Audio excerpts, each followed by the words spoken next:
안녕하세요. 법무사 호인사무소 김민수 법무사입니다.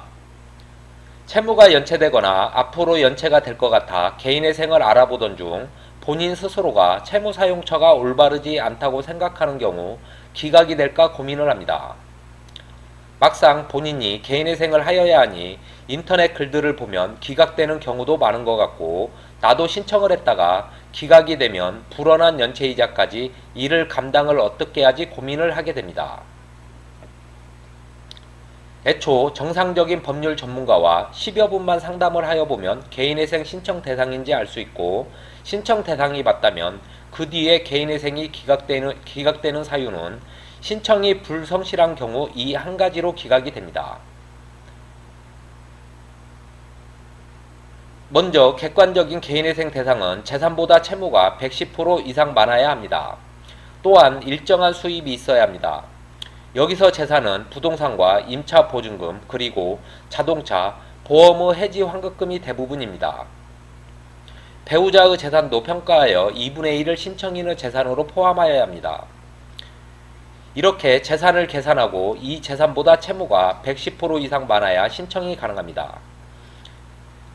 여기서 부모님이 사망하신 경우 상속 재산이 있게 되는데, 신청인이 가정법원에 상속 포기를 하였다면 이는 재산에 반영되지 않지만 협의 분할 상속을 하여 상속인들 누군가에게 상속이 되었다면 신청인이 원래 받았어야 할 상속 지분이 재산이 됩니다.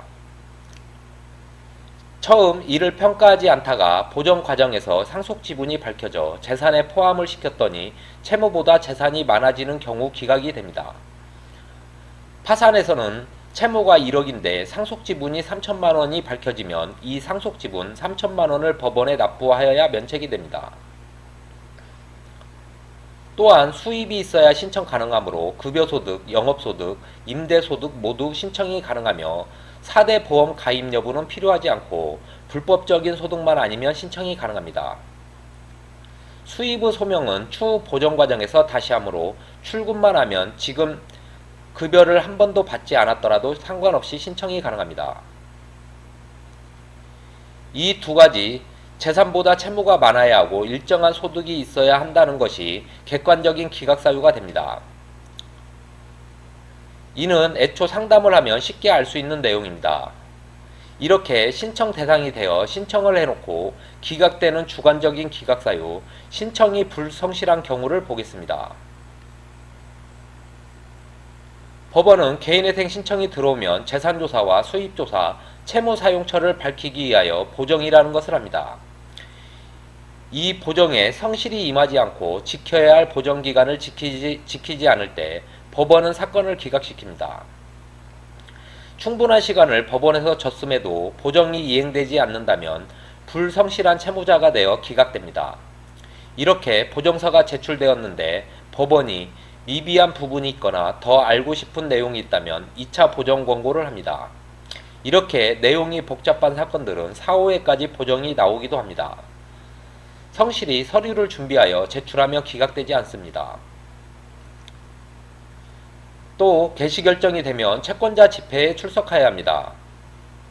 실무에서 채권자 집회에 출석하지 않는 경우를 보면 날짜를 잊어버려 출석하지 않는 경우 변제 기간부터 변제금을 납부하고 출석하여야 하나 변제금을 개인적인 용도로 다 사용하여 어차피 출석해봐야 사건이 폐지되니 나가지 않는 경우가 있습니다. 또한 그 사이 추가 대출이 발생하여 현 사건을 폐지시키고 재신청하려고 출석하지 않는 경우가 있습니다. 보시면 알겠지만 신청인이 불성실한 행동을 하였을 경우 기각됩니다. 채무를 어디에 사용하였든 이 요건만 되면 모두 개시결정 인용을 받을 수 있습니다.